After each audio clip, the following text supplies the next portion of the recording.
Hello, UK Crime Book Club. We're currently discussing the weather because it's too hot in Manchester and I'm going red. Can't cope with the sun. You're a bit of a sun worshipper, though, aren't you, Never Trevor? too hot in Manchester, Sam. That's a complete lie. It's never This been. is too hot. This is far too I hot. was only there last week. It was freezing. Probably was last week. I'd have been happy. Right, sun Get on with it, worshipper. mate. Get on with it. Introduce yourself. Tell us a little bit about the Silent Killer. Hold the book up so we can see it. Okay, And I will will tag do. the members. Hi, everyone. I'm Trevor Wood. I'm the author of the Jimmy Mullen series set in Newcastle's homeless community, which began with The Man on the Street. I also wrote the standalone thriller You Can Run in Northumberland, and my new book, The Silent Killer, which was only published a week ago. Is that right? When was Harrogate? 19th, 18th, 19th, 20th July. Is about a senior cop who discovers that he is in the first stages of early onset dementia. Is that enough? Do you want that to be enough? Yeah, it's fine. We'll do more about it. Okay, I have now pinned and tagged, so I'm all yours. Right, so I have to say, I've told you I loved this book. You have had me in bits, whether that's crying, like sobbing. I've ugly cried at moments during this. I don't know why I'm laughing. That's not funny. No, but it kind of is. That's why I look like this. Look at the state. So you read it also dark humour. You read it. I know, but I've gone over bits today just to kind of make sure that I'm happy with my questions and things. So it's like, you just, I want to say you mean, you know, it's just so good. It's so good. You've destroyed me and made me laugh and made me fall in love with characters and made me want to whack people around the head and like shake them. What are you doing? Why are you doing this? You know exactly what I mean. I like my characters doing things that make people do that. Yes, I end up enraged. And you know how much I love your books. You know, you're on my top 10 last year as well. And oh my word, I feel a bit warm from like thinking about things. It's the rage. Right, let's start with, we open with a change in the team. So straight from the off, there is a massive change. And it's literally the opening pages. So yeah. I always wonder where the line is on what we can discuss, but I think if it happens in the first 5% of the book, I don't class it as a spoiler. I think that's absolutely fine. Do you think that's fair? Yeah, completely. So we've got comments already, so I'll go to those in a minute. But right at the opening, there is a car accident and someone dies, which changes the whole dynamic of the team, because obviously then somebody new needs to be brought in. They've lost Laura, and there's just, that isn't even the whole story of everything that's just about to go wrong in Jack Parker's life. Everything. I mean, you have piled it on from the beginning, but it doesn't feel, it feels natural, which is probably a bit wrong. And it could feel that natural to have so many things happen all at once, but it is something that happens. It really is, one thing leads to another. It's not like a whole series of different things. It's that one. Yeah, he's not just sat in one chair and like people keep coming at him with different things. So A leads to B and B leads to C and C leads to D, and each one has another consequence. But it does pile up on him. I'm a big advocate of that definition of story as putting your character up a tree and throwing rocks at them. And that's pretty much what happens in this book in a metaphorical sense. No actual rocks. And no actual up a tree that I can recall. Yeah, no tree, no rocks, but I think you get what I mean.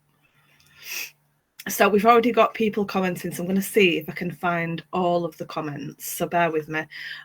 We've got, Leslie wasn't lucky enough to get NetGalley for this one. I know that's you're probably still smarting from that, Leslie, but you can buy it now. It's out. Yeah, it's available from all regular stockists, Leslie. It's fine. Relax. Oh, the funny things here. Okay, so Angela says, I didn't cry, but I did want to shake a certain character and go, come on, get a grip. That'll do. I don't need to make everybody cry. That's not my intention. Oh, it really did, though, in parts with me. But the whole thing of shaking someone to, just want to shake your shoulders and say, what are you doing? Why are you doing this? Everything's already fallen apart. Why are you making it worse? I know you think you're making it better. Why are you making it worse? That must have been kind of fun, even in this really, there's a lot to unpick with the themes.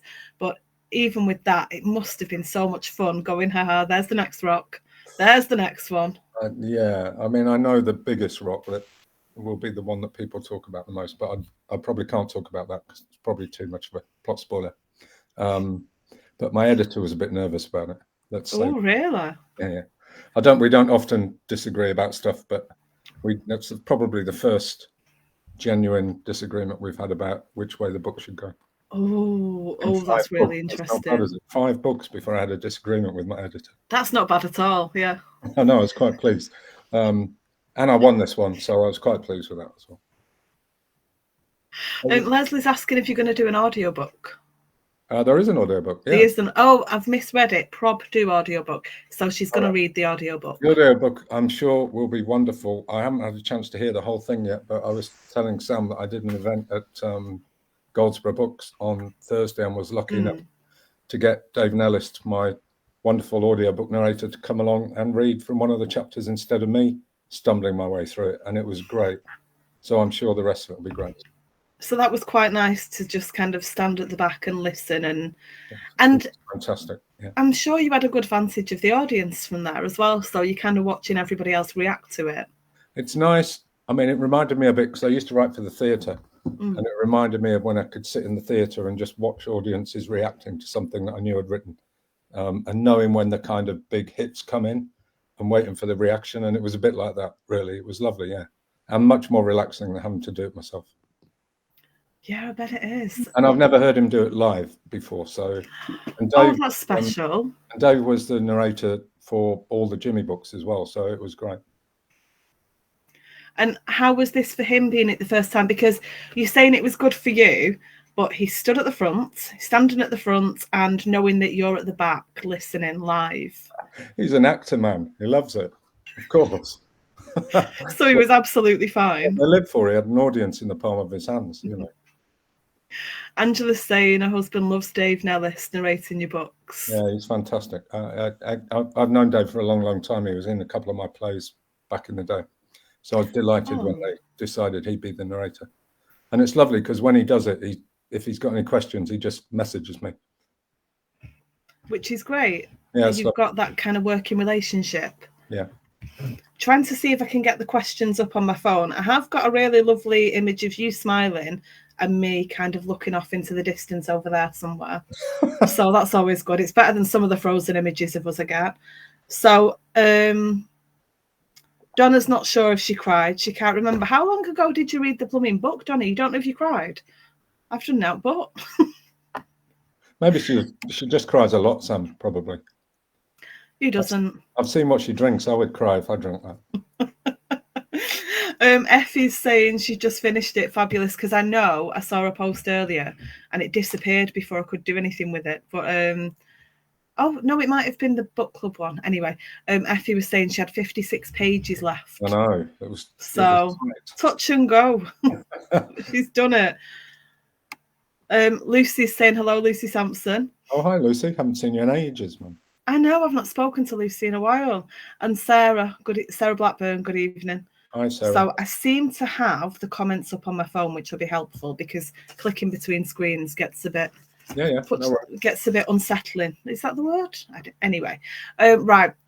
So going into this book, anyone who reads it, there's a chance that you worry about this, that you know somebody, friend or family member who is affected personally or has a family member affected by this. So when you're writing about early onset dementia, and it's early because it's generally, it's a younger person, where do you even begin? The responsibility to get that right, and I know how seriously you take the responsibility. It weighs very heavily on my shoulders. Yeah. I mean, slightly easy with this, and it is very early for Jack because he's one of it's hard to say fortunate, but most people don't get any warning of this. It literally hits them like a train. Yeah. And they're already too far gone to do very much about it generally. Whereas Jack has basically got very early warning by a series of kind of fluke incidents, really. He's discovered that he's got all the markers for early onset dementia, but he's got none of the symptoms yet. So the book is a lot about the fears, but the fears are particularly strong for him because it's coming. He knows it's coming. He just doesn't know when it's going to hit him. It could be 6 weeks, it could be 6 months, it could be 10 years. Which was the interesting thing for me. I was coming in a bit earlier because there's no real diagnosis at the moment for early onset dementia. It's flukish if people find out about it. They're trying to develop a blood test that might resolve that. But what they're not talking about much is what people will do that with that information. It's like, I think, would you rather not know, perhaps? It's tricky, isn't it? Because there's no right answer for any single person. Your life changes, and that's the kind of point of the first book, because it's meant to be a series. So the first book is that he gets the information and starts to change his life in reaction to the information, including some fairly drastic decisions, I think. But obviously, as you say, I know so many people who are affected by this. I've had uncles and aunties myself, but a lot of friends who've been looking after their aging parents, even their partners, over the last few years. So I was very conscious that I didn't want to write anything that would upset them. I wanted to get it right. So I took it very seriously. I read a ton of books. I worked quite closely with Alzheimer's research, and spoke to a lot of people through them as well, sufferers and mostly carers as well at this stage. So I built up a lot of information before I started writing, really. And that helped. I was very pleased. One of the guys who came to my launch, a guy called John Hurst, who's like the leading fundraiser for Alzheimer's research, which he does because he cared for his wife until she died. And then he's kind of made it the rest of his life, if you like, to raise money for the charity. And he was at my launch, and he was my acid test, really. I was like, oh, God, I hope he likes this book. And he sent me a lovely email a few days later, to say how much he liked it, and also that a lot of it resonated with him, which was great. So I passed the first test, really. But I can understand, that people might choose not to read it, and that's fine, because I can understand why it would be too much for them. I think maybe there's a third group there as well, the people who might buy it and wait for the day they're ready to read it. Yeah, possibly. Knowing that you've got something there that might resonate with you in some way, even if you can't deal with that right now. I have books like that. Yeah, I think that's quite a nice thing. I guess it might also help to prepare for it, or to think about lifestyle changes that you might make, because Jack finds out so early that there are a lot of things you can do to slow it down if you know it's coming, basically. And Jack pretty much throws the kitchen sink at everything that might slow it down. So you might learn some things as well that are useful. Definitely. I think the fact that when you are writing about Jack as well, you have some flashbacks to Jack's childhood. And I think that's quite a poignant thing, because he's seen what can happen in some people. I think in the book you say 1 in 10 people can be quite angry. Yeah. Which is completely imaginable. The unfairness of it to begin with. It's frustration and not quite knowing where you are or who you're with. Yeah. It's pretty scary, I would imagine. So it's perfectly understandable, and it's not everyone. And I think that's something I probably need to make clear, that this is one man's experience and one man's journey, if you like. It's not meant to be representative of every single person who has any form of dementia. It's one example of what can happen, I think. And that might be hard for people to take if they've lived through an experience with somebody close to them, and this doesn't reflect that. Then I understand that will not necessarily make them happy. But I can't write about every single person's journey.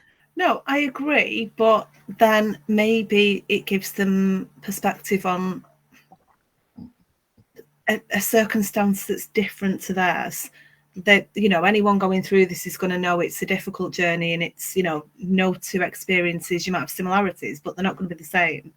Yeah. So, you know, seeing it from somebody else's perspective might actually be a nice thing. Yeah. And one of the interesting things for me about this and future books in the series is that I'm almost writing it in real time. I don't know if you noticed the dates in the book, but the last chapter, I think, finishes on July the 7th or something like that this year.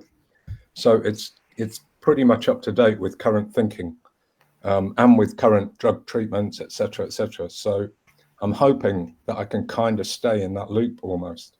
I mean, this book will be slightly off that. So it's set in kind of November 2024, the second book, which will probably come out early next year, I guess, or middle of next year.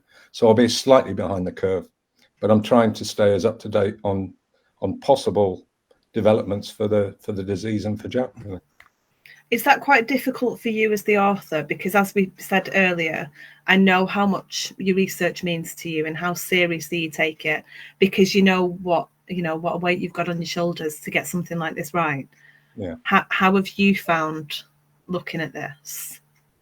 I've been really lucky, I think, mostly. I mean, like I say, I did read a ton of books. There's a brilliant book called A Tattoo on the Brain by a guy called Daniel Gibbs, who's a neuroscientist who specialized in dementia, and then when he was setting some tests realized that he had some of the markers, but he also knew all the ways you could possibly choose to try and slow things down a little bit so it didn't develop too quickly. So that almost became a kind of textbook for me, really. A lot of the things that Jack does are things that Daniel has done. And actually, John, the guy I was talking about, said he sends me a lot of articles. Anything he sees about dementia, he sends to me now. And he sent me something the other day, and it was about Daniel Gibbs, and he's still fighting it off successfully. Obviously, you know, there are some problems with his memory. Some of the things are diminishing a little bit, but he's still maintaining a pretty capable life at the moment. So that was really interesting. There's a series of books, got to make sure I get the names right. Wendy Mitchell has written about 3 books about her journey through dementia. She was a sufferer. She died sadly earlier this year, but it's a remarkable story of how she kind of coped and the decisions she made. So that was all really useful. But probably the best thing is when I was doing research on the charities website, Alzheimer's Research, I noticed they were doing these Walk for Life things. So there were charity walks, only like 5K walks. But one of them coincided with last year's Harrogate Crime Festival. It was in Harrogate on the Sunday of the Crime Festival. Of course, yeah. And I was already going, and I thought, well, it'd be remiss of me not to do this. So I signed up for it, put out some stuff on social media, and raised about 1,200 quid in about an hour or so. Everybody was incredibly generous. And the head of the research, who's based in Newcastle, again by pure chance, messaged me and said, "What's going on here? Why have we started doing this?" And we had a conversation, and she's been fantastic at introducing me to various people. I've been to open days at Teesside University and met some scientists working on it. So that's been incredibly useful. But it also means I really have to try even harder to get it right, because I'll be letting them down as well now. At least you've got people to ask who will tell you if you get it right. Exactly. So there are some new drug trials going on at the moment, which are kind of interesting, some interesting results. And I was able to speak to people involved in that as well, which is great. Wow. I actually read a really brutally beautiful Guardian article you recommended. I read it. It was fantastic. Michael and Vanessa. Yeah, fantastic. Yeah. So if you'd like to kind of pop that in the chat afterwards, I should have found it and got the link ready to drop in, but we'll share that for anyone who wants to have a look. I can do that because my I've got a link somewhere, because my cousin saw it, and his dad is having to care for his wife, basically. So my uncle's having to look after my auntie in a pretty bad way, I think. And he thought it would help him to read it, just to see that there are other people in the same situation. Yeah. So yeah, it's a beautifully written article. I mean, it's a tough read, obviously. Yeah. That's somebody whose wife got early onset dementia, very early as well. I think she was similar age to Jack when he gets the first signs. But yeah, it's worth reading, certainly. I've got a comment from Amanda Milner that says it was brilliantly written. My best friend's dad just died, and her mum has Alzheimer's. Every 10 to 15 minutes, she asks where he is and is heartbroken again. These are the things you've had to kind of deal with during the book, really, aren't there? You've not taken kind of a back seat with it. You've really shown how brutal it can be. Yeah. We don't want to make the whole book sound like it's this depressing thing. It's actually very empowering. And the fact that you want to shake some of the people making some of the decisions just shows how well balanced what a good job you've done of it. Well, and also there is some humor in there. I mean, yeah. Primarily the humor is between the team of cops, I think, because obviously I'm not going to be making jokes about Alzheimer's no. at this stage or at all ever. Although Jack kind of makes a couple of quips about himself. To the doctors about himself, but they are very light quips, and the doctor does not take him on at all. It's just Jack dealing with things with humour. Yeah, exactly. Although I read there was a nice Twitter thread this week from mostly people who were involved in caring for people, saying that, amongst the darkness, there are amazing moments of humor that you can't help laughing at. My favorite was one of them said their dad, who always did the crossword regardless and still could, came to him one day and said, "Somebody's done my crossword." And then with a pause went, "And it's in my handwriting."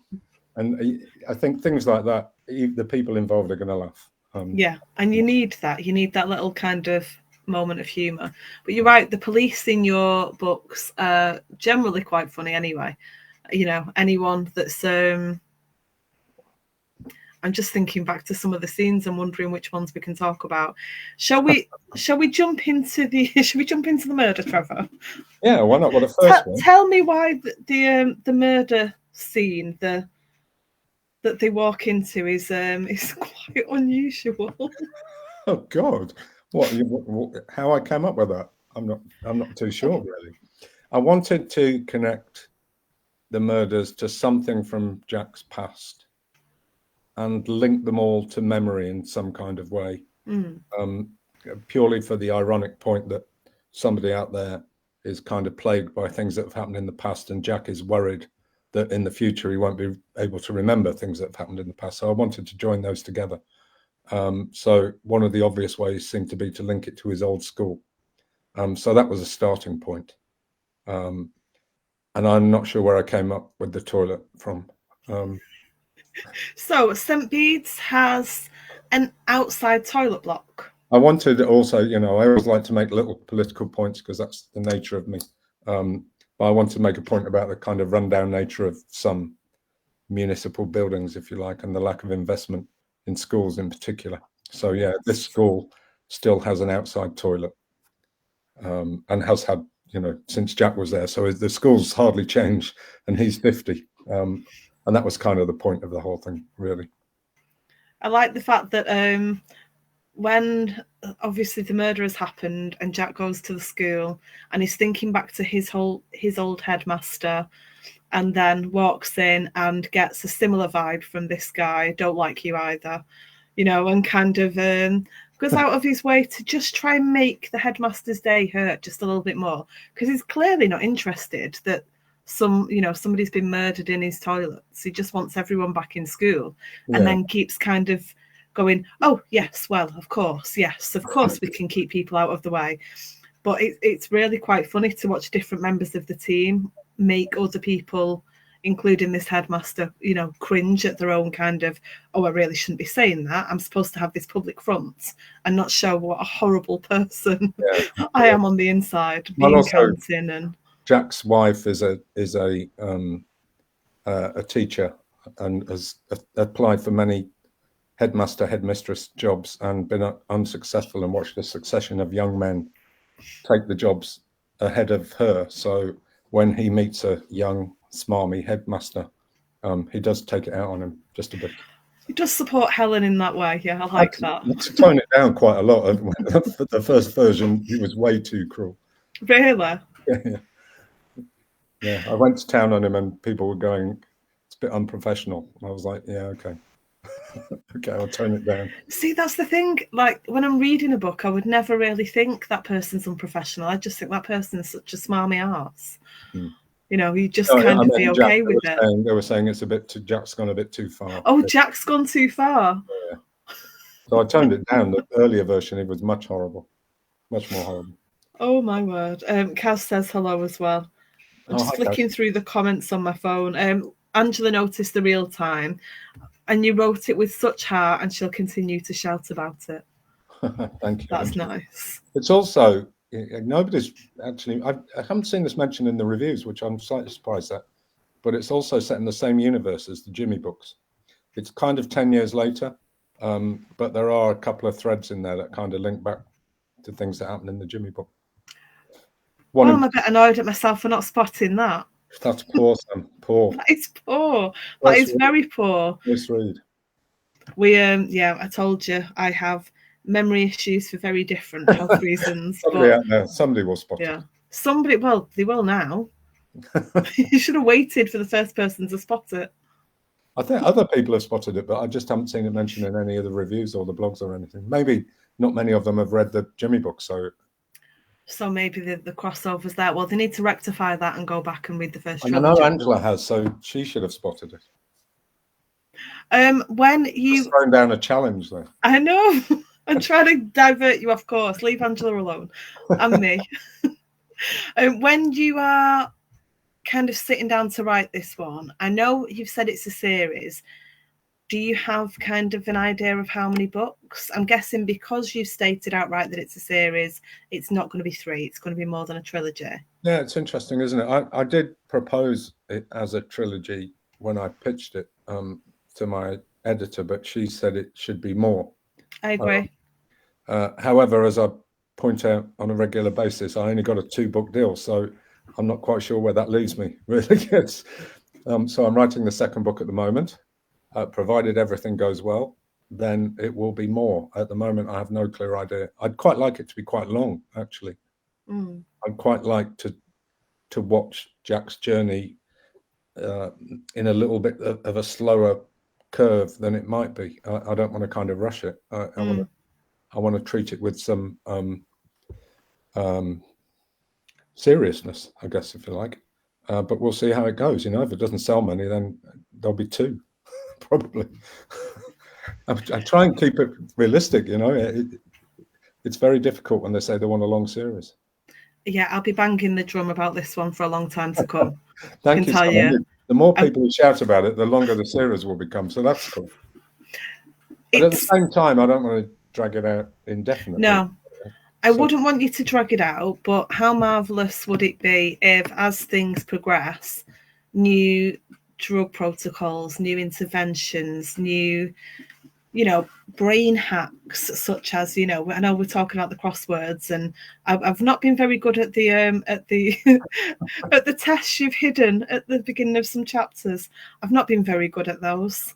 I mean, there are 2 very interesting drug trials going on at the moment, which have had quite impressive results early on, and they're drugs that attack the causes rather than the symptoms. So all the drugs out there at the moment just attack the symptoms. Treat the symptoms, yeah.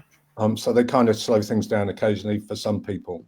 But the new drugs they're testing are aimed at basically removing the plaques that kind of block up the neural networks in your brain. And the early results were quite impressive, but there were some horrible side effects for a small number of people. Right. So, including death, which is a pretty bad side effect. Yeah, as side effects go, it's not what you're hoping for. So there are 2 drugs out there that give people some hope. And the interesting thing for me is, like I say, I'm writing this in real time. So it's possible that something may come up there that gives Jack more hope than he maybe has at the moment. Certainly of a prolonged life rather than a foreshortened one. Yeah. How much of Jack's personal life can we discuss, do you think, safely? I'd say things happen quite early on. Yeah,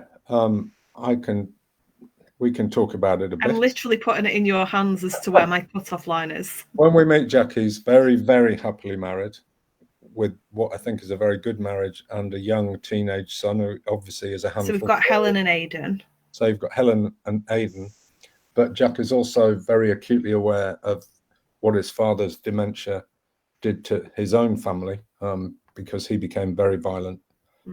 And Jack's mum died not long after his dad died because she was just exhausted by the whole thing. And Jack is very conscious that he doesn't want that to happen to his family. So he makes some decisions to stop that happening. I think I'll go that far.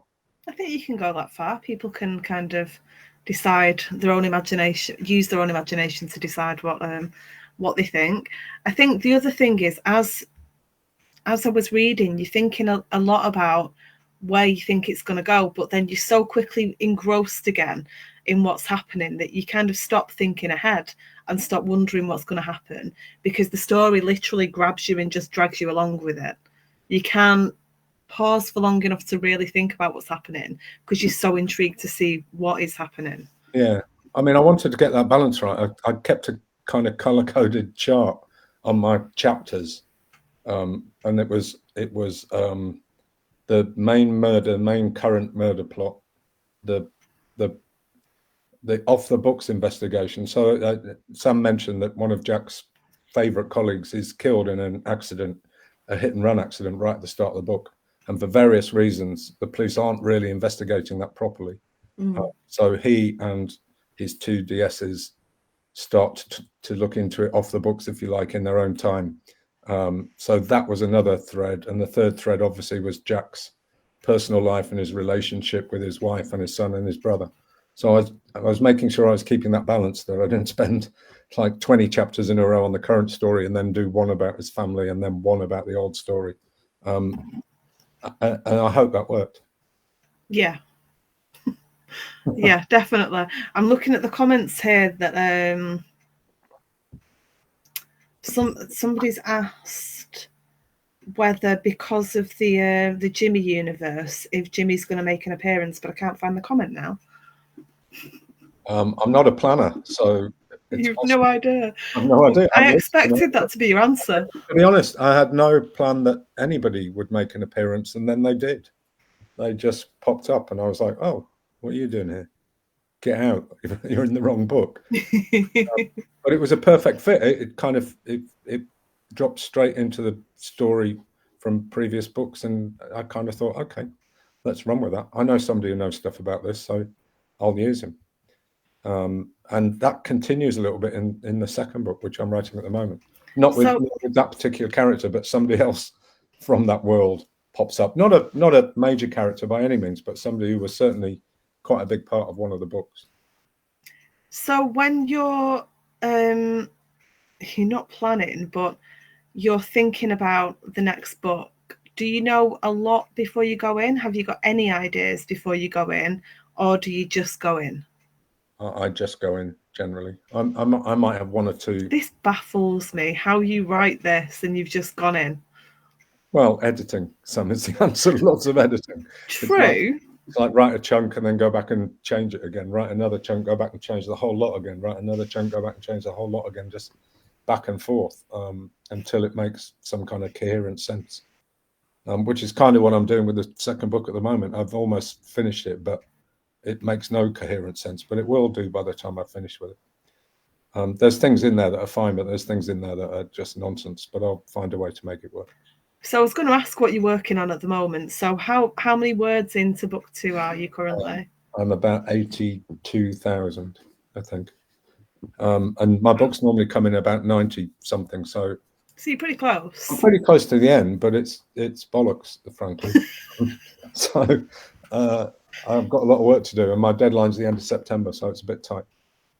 So you've not really got time to be talking to us right now. You should be writing. Well, I haven't got those. They're the ones who bloody published my book 2 months before the deadline of my book, knowing full well that I'd be spending 2-3 weeks gallivanting around the country. And gallivanting, I love that. So it's been hard recently. I was in Manchester and London last week. I was in Harrogate the week before. I'm in Butte on Friday. If you know where Butte is. I don't know where anything is. I couldn't find my way to one of Chris McDonald's book launches once. I got lost in Manchester fine the rest of the way on the train. No, I got lost when I got off the train as well. No, let's just move on. Okay. As Kaz Maston will tell you, I have very no nice sense island, of direction. It's a beautiful island just off the coast of Scotland. If you basically go left from Glasgow to the coast, and you get a little 20-minute ferry to Bute, and it looks fabulous. So I do the festivals where I think it looks lovely. Iceland, Shetland, Bute. Somewhere you can add to the beers of the world. Well, yeah, and somewhere I'd go on holiday, so I don't mind going there. You know, and talking about books, even if I have to pay myself sometimes. What the hell? When you're traveling, do you? I was wondering this because I was thinking that you're here, there, and everywhere. Obviously, you're doing things, promotional things for work, but you also have friends all over the place, and you go and do things, and you travel. You've travelled to see your daughter, and you. What beer of the world are we up to now? Oh God, I always have to look. 1,000 and something. 1,000 and something, yeah. And all of these people you meet, it must help to add the richness of character. Of course. The more people you meet, the more interesting ideas you get about your characters, and the variety as well. I mean, it's nice when I go over to Canada, because my daughter lives there. I spend a lot of time hanging around with much younger people, because that's all Becca's friends out there, which is great. So if I write younger characters, I have a bit more insight into the public. Whereas, at home I hang out with old people like me. We've got people We've got people commenting about Bute being beautiful, and you're in Newcastle soon too. And Lucy went there as a kid. I'm assuming she means Bute, and that's all the comments Facebook's giving me at the moment. She went to Newcastle as a kid. I've never been the same since. Yeah, it looks fabulous. I saw pictures from last year's festival and straight away thought I'd love to do that. So I messaged Craig Robertson, who is the head honcho, and he said he'd slot me in somewhere. So I'm doing a panel on Friday night with Tim Sullivan, who I know really well. He's a friend of mine, and AJ Chowdhury, who I don't know, but I'm reading his book at the moment. And he's also the man who invented Shazam, which is one of the few apps that I've heard of that one. Yeah, I know. And I don't look at the outside world if I can at all help it. No, I saw him host a panel at Harrogate, and it was one of the things he mentioned. And I was like, I'm so going to be talking to him about that. I'm guessing there's some mileage in that somewhere. Everybody be going, talk about your books. I'm like, shut up. I'm a music fan. I want to know about that. Just be banging the drum at the back talking about Shazam. One of the things that I really want, we need to go back to the book because we've got like 15 minutes left. All right, okay, go on. One of the things that I really want to talk about is how you, straight from the off, because Jack finds out, early onset dementia, we're okay for the moment. This is what, the things you might need to look for. He has different tests in the book. There's all of these different things going on, but he's almost starting to process things. That way that something big happens in your life and you've got all these, like one of those murder boards, all the strings connected, and you pull at one thread and there's a memory there, and you pull at another. I feel like he's got this cascade of memories, so he's kind of processing his future grief now, even though he's not there yet. He can't help himself. Yeah, pretty much. And I thought that was just, it's kind of a poetic way of handling the horror of it. Yeah. Well, and it's a lot about your fears taking over as well, really, because there are things that happen to everybody that when they happen to him, he thinks, is this the start of it? So, he forgets a new colleague's name a couple of times, and it's like, is this the start? But it's probably not. It's probably just, you can't remember everybody's name, and this guy's name doesn't stick with him. Or I think there's a moment where he kind of ends up in the wrong place. He's going somewhere and he ends up in the wrong place. And I do that all the time. I'm often driving home and thinking I've got to go to the shop and then I'll go home. And the car takes me straight home, and I get there and go, what the hell? I was meant to stop somewhere else. What am I doing? and I kind of play with those things where he's never quite sure whether it's just the everyday, slip in memory. I mean, he trips once, and losing your balance is one of the early signs of early onset dementia kicking in. So he falls over when he's out jogging, and that's another. It's like, oh my God, is it happening now? So I play with that quite a lot because it keeps him constantly worried about what's happening to him. And stress, obviously, the stress of everything that's suddenly happened to him, absolutely. you know, that'll play with your memory. Stress is a well, I'm sorry for the language, stress is a bitch when it comes to the memory and all of the other symptoms that you'll have, all of the impact on your body. You know, so he's incredibly stressed throughout the book for obvious reasons. I mean, not least, I mean, we haven't mentioned it, but it's not a plot spoiler because it's very early again. He doesn't tell anybody at work at all about this diagnosis because he knows that they will sideline him, and he's got no symptoms at all. So at the moment, he's perfectly capable of doing his job. So he chooses not to tell a soul. So he's kind of carrying that burden around with him as well. So yeah, that's another rock, really. Yeah, he literally tells one person and then shuts everybody else out. Yeah, pretty much. So, and just kind of carries on and tries to deal with things. But then, I mean, how much can we say? It doesn't really go to plan. You know, he has this idea of, right, I need to be this island. And, you know, it's not the case in any aspect of his life. That just doesn't happen. You can't control people like that. He's kind of aiming for nobility, but he's not quite making it, basically. Which is, you know, it's one of his issues, I think. So are you only working on these books at the moment? Do you work on, have you got more ideas for future books? Do you work on more than one thing at once? No, not really, especially when it's something like this. I kind of have to focus on this. Otherwise, it gets all too messy. And I'm constantly kind of trying to devour new information about dementia as well. If I was trying to do something else, that would be tricky. I have dabbled with a short story during this, which, as you know, Guy Hell and I have kind of pulled together an anthology, which we intend to put out later this year, which will raise money for homeless charities. And Guy's done most of the legwork, to be honest. And I hate writing short stories, but I couldn't not write one for this. So he badgered me to death, and I eventually conceded. So I have written it. I did stop to write a short story for this, but actually this one kind of flew off the page a little bit. So it wasn't quite as time consuming as the others I've written, which have taken me months. So that's coming out later this year, I think. But yeah, apart from that, I'm concentrating on these books. On just that one thing. Yeah. Because do you still do your afternoons in the People's Kitchen as well? Yeah. I did one last Tuesday because I was away quite a bit over the summer.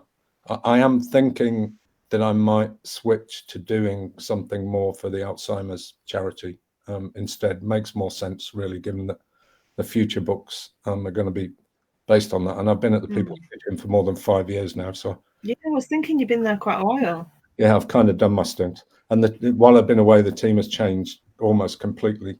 When I got back, I was thinking, oh, maybe it's time. But I'm going to carry on until the end of August because they're a bit short over the summer. And they need the star cooks, you know. So if there are people in the area who want to commit some time, how could they do that? There's a website. If they just look for the People's Kitchen Newcastle website, and you can volunteer online. Or just rock up and ask somebody. Brilliant. This is really random, but I messaged you a few weeks ago because I was convinced that I had seen a certain statue somewhere that it wasn't. And I've not solved the mystery yet at all. But the Angel of the North, I thought was somewhere slightly different. But apparently there is a smaller version in a field somewhere. But I can't work Google Maps well enough to figure out if that's what I drove past. So I'm still no less confused. I have no idea. I've never heard of it nor seen it. But the Angel of the North is Gateshead. Yeah. But everyone thinks it's Newcastle upon Tyne because it's so close to the Tyne Bridge, really. Well, kind of. Close enough. When you don't live there, it's close. It's a good 20-minute drive? Yeah, a good 15. Yeah, I mean, it's right on the edge of Gateshead. As you come off the A1, it's right on the very edge of Gateshead, really.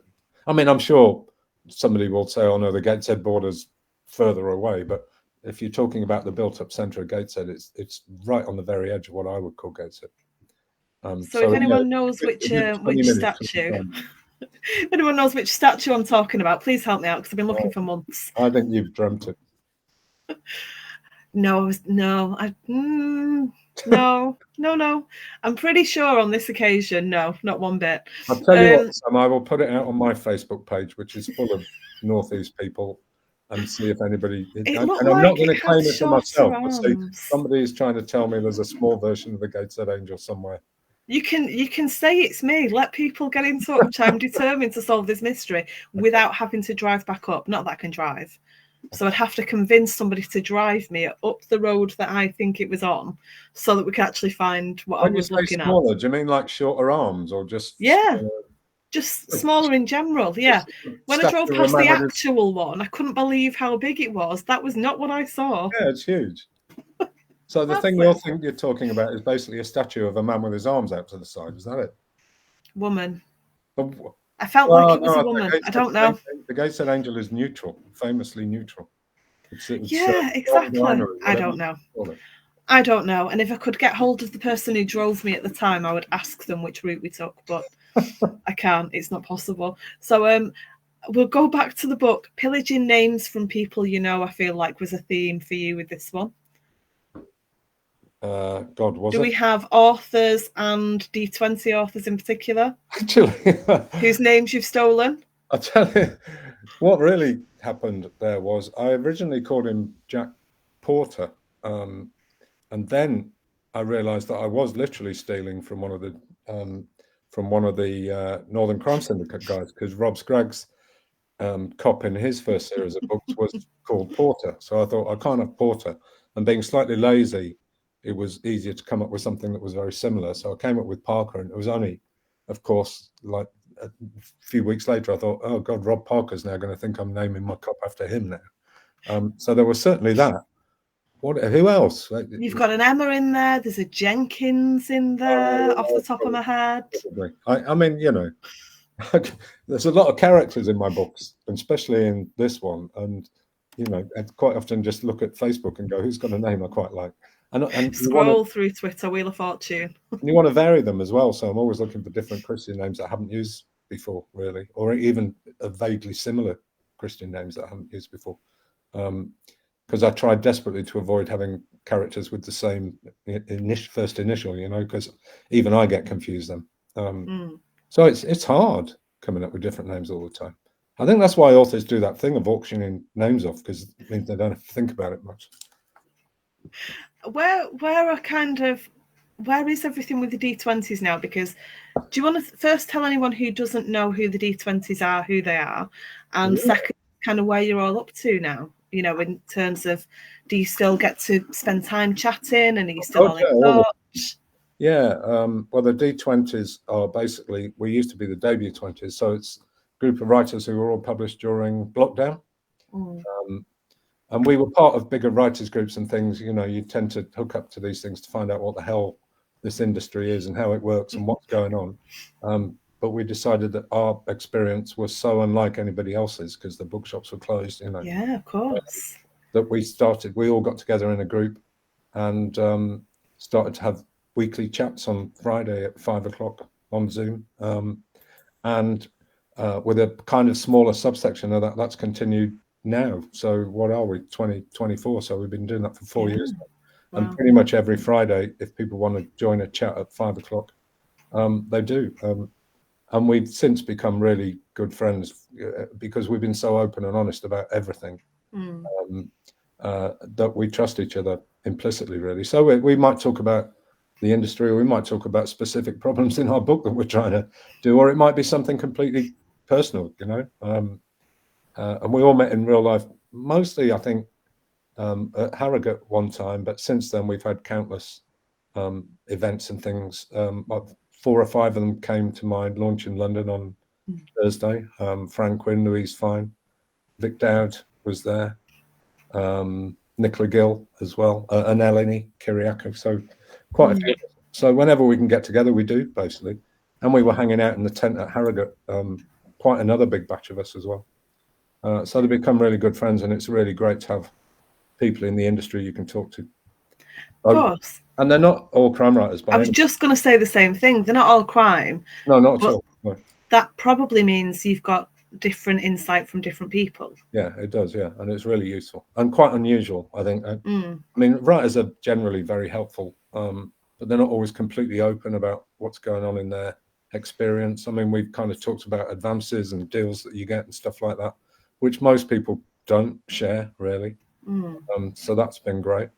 Really annoys your editors and your publishers when you can quote figures back at them. Not specifically, obviously we wouldn't go, oh, so-and-so's getting this, but we kind of get a vague idea of what's reasonable, which they don't like very much. They want us to be kept in the dark, really. So now shine a light on it all. And it's been great, and it's been really lovely. And, you know, it's nice to make new friends all the time. We've got some debates in the chat about what it was that I saw. Really? So I'll have a look at those afterwards. Sarah Blackburn's asked, do you have a favourite author? Oh, Sarah. One you have to buy straight away. So Kaz calls them her shut up and take my money authors. You know, you see the name and you don't care what it is, you're gonna read it. I've got quite a few, as you can imagine. Yeah, I definitely did, but it's so hard because I get so little time to read stuff of my absolute choice just for pleasure. Yeah. Because I'm either reading proofs that people have asked me if I would read, which I can't always fit them in, but mostly I try to, especially if it's a debut, because you like to help debuts. Yeah. Then I have all the friends who ask me if I read, and of course I like to try and do that as well. Then I have, at the moment especially, all the panels and things that you do. I make a point of making sure I read their books before I talk to them. Some people don't, but I just think it's rude, frankly. I think you do so much better if you've read it. Yeah, if I'm doing a panel, I want to be able to interject occasionally and ask them questions about things they're talking about. And if you haven't read it, you can't do that. So what with all that, actually finding a book that I'd pick up just for pleasure is quite tricky. But I tend to, when I was in Canada, I managed to do a bit of that. I really like Dennis Lehane, the American crime writer. Haven't read him, but I've heard amazing things. If you can find his Patrick Kenzie and Angie Gennaro series, it's fantastic. It starts with a book called A Drink Before the War, and there's I've got that somewhere. Have you? Read that. The relationship between the two detectives is great. It's a kind of on-off, unrequited love affair that carries on throughout the books in different fashions, and it's quite beautiful. And he's a great writer. He wrote for The Wire as well on TV, which is another series I love. So he's a kind of go-to guy. I found books I joined the library when I was in Canada and managed to get 2 of his more recent books, which was great. So him definitely. Everybody else, I read one book by somebody these days, and I very rarely get to read a second because there's new writers and I haven't read them and I need to read them, and I just don't. Why do you think I keep inviting you back? I can read your books if I'm interviewing you. Yeah, exactly. It's that kind of thing. I need to do more panels with the people I want to read their second and third books. Yeah, you absolutely do. I read a brilliant proof recently where I will absolutely 1,000% grab the second one as soon as it comes out. And the first one's not quite out yet, but it's out in August. In fact, I've got it here. I don't know if you can see it. Blood Like Mine. Oh, okay. Absolutely fantastic. Blew me away. It's beautifully written, really great characters, but it's a kind of horror crime crossover, which it wouldn't normally be my thing, but right from the first page. And even the minor characters, you just kind of go, oh, don't walk off the page, come back. I want to spend some more time with you. And the relationship between the mother and daughter in it is just breathtaking. I'm not going to say too much. I don't know. The proof has kind of major plot spoilers on it, so I'm assuming they're not keeping the main idea of the book a secret. But I don't want to say too much, just in case when the proper book comes out. But I'm sure it'll be huge. And I don't know Stuart. I've never read any of his books before.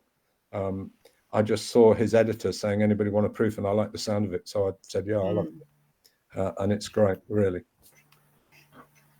So once you don't know yet. So you've signed for 2 books. Have you got an idea for book 3 and beyond? Do you know what your timeline is yet or not yet? I have not the faintest idea. In some ways, that's because let's see what develops in the real world as well while I'm working on this. Yeah. I mean, whilst I'm close to the end of book 2, by the time I've finished editing, that'll be another probably 3 months or so. It'll probably be Christmas by the time we kind of let go of it. So that's another 5 months before I need to start thinking.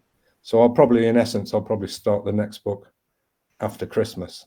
So who knows what could happen in the next 6 months that might lead me down another way. And I'll think, oh, okay, I can do something with this. And that will kind of form part of the new book. But as to the main crime stories and that, I have not a clue. I mean, there's an ongoing story in the first book that carries into the second book. And then there's possibly the start of a story in the second book that might carry into the third book. It's not the main crime story, but it's another kind of subplot, if you like, which I think you need in a series. You need something that just kind of strays through into the next book. So I've got some vague, very vague, very, very vague ideas about what I might do in a small way. But as to the kind of main story and where Jack's going, not really is the answer. I suppose it must be, I know we're getting up to time now. Well, actually, we've just gone over time. But it must be quite, I'd imagine most books, it's quite unusual to be keeping up with the medicinal advances as you're moving along. I think that's quite a rare and probably quite a special thing, because this is something that is so all-encompassing for anyone who is even remotely involved in a day-to-day life with somebody who has, when it was my nana, was a long time ago, and it was Alzheimer's, then was called senile dementia.